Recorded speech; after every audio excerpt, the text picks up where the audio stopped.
Hey everyone, how are you today? I hope that you're doing really well.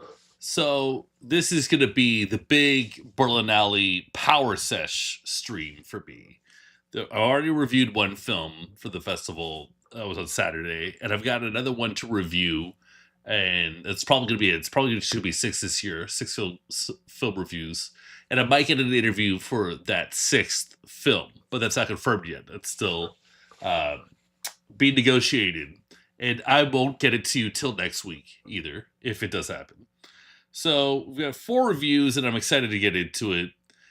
We've got two animation, so they're kids films, and then we've got two cool, broody Eastern European style dramas that we'll get to as well. So let's start with Chimney Town, Frozen in Time.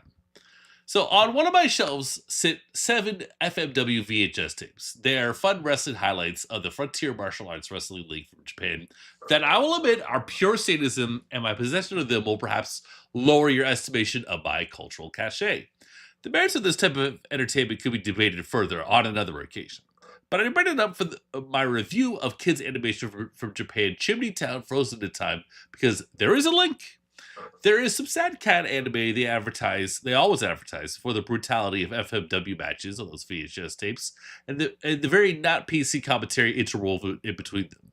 And Chimney Town Frozen in Time took me back to this sad cat anime thing that I'll never watch. Well, at least probably not. At least not voluntarily. Never say never, I suppose.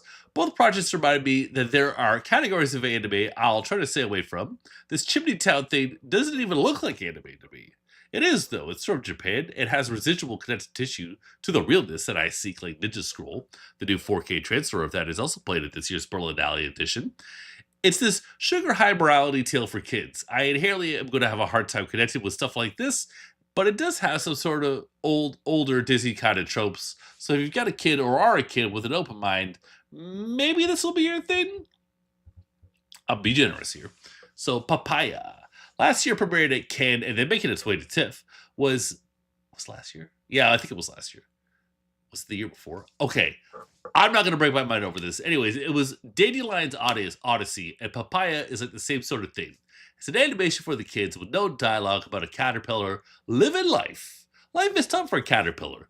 But the lesson we tell kids is that the butterfly has it going on, or at least is nice to look at. So strap out, work hard. Eventually, you as well could be a pretty sight for a while. I think the kids are taught that there's longevity to the look, so the state of grace. I don't really know though. This movie is very colorful and cute in its tone. If you like the first mentioned movie, you'll like this. It's also a cue for films made in countries where English is not the dominant language, that a silent movie for kids just might be the secret sauce for international markets. I liked looking at this movie, especially at first.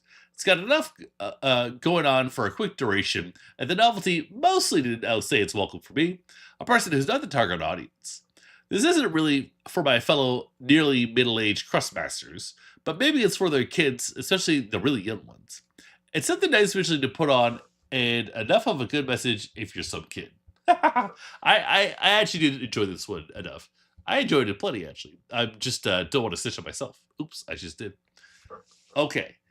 A Russia Winter. Let's talk about it. The documentary Russian Winter is a neat one. It looks at some people who have left Russia for practical and moral reasons, such as the war in Ukraine erupted in 2022. It's practical because you don't have to serve in the military and possibly get killed.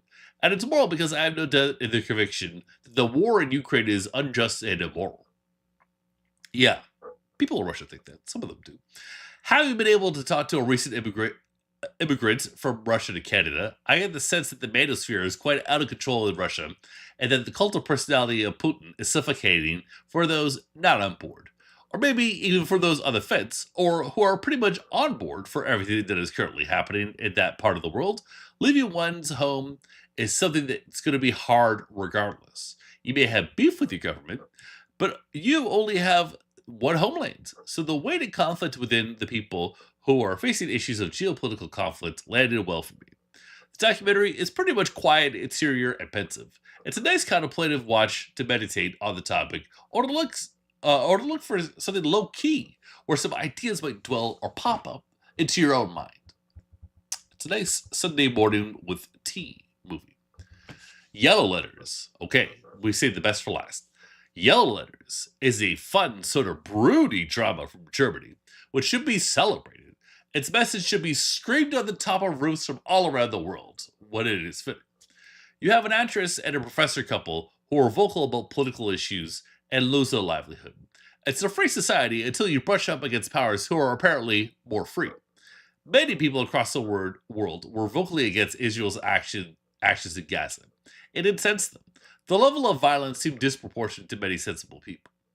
The limits of freedom of speech and assembly are really tested by this. BDS, for example, which is boycott, divest, and sanction, seem in line with democracy, yet it is labeled often as hateful, wrong, and thus should be illegal. In Germany, the quote unquote reasonable liberals are also unique in that they are so sorry about Hitler that they think other people should have to pay for his crimes. It's a level of mental gymnastics no one could be envious about. So good luck being a German against this, but good luck to anyone who wants to be vocal about war in this world. It's all fun and good to talk smack about it, but then losing everything becomes even more of a hassle. So what are we supposed to do here? There are no good answers, and seeing German actors be miserable in the situation is so uncomfortable that it becomes funny. It's not a satire or a farce, but immensely frustrating to the point that there's nothing else we can really do. Yeah, there you go. Leave the stream on a bang. So, there you go. Yellow Letters, A Rush of Winter, Papaya, and Chimney Town, Frozen in Time. 4 lovely screeners that I saw, all of which have had screenings at the Berlinale. That's it for me today. Hopefully you enjoyed this stream. And yeah, catch you in the next one. Peace.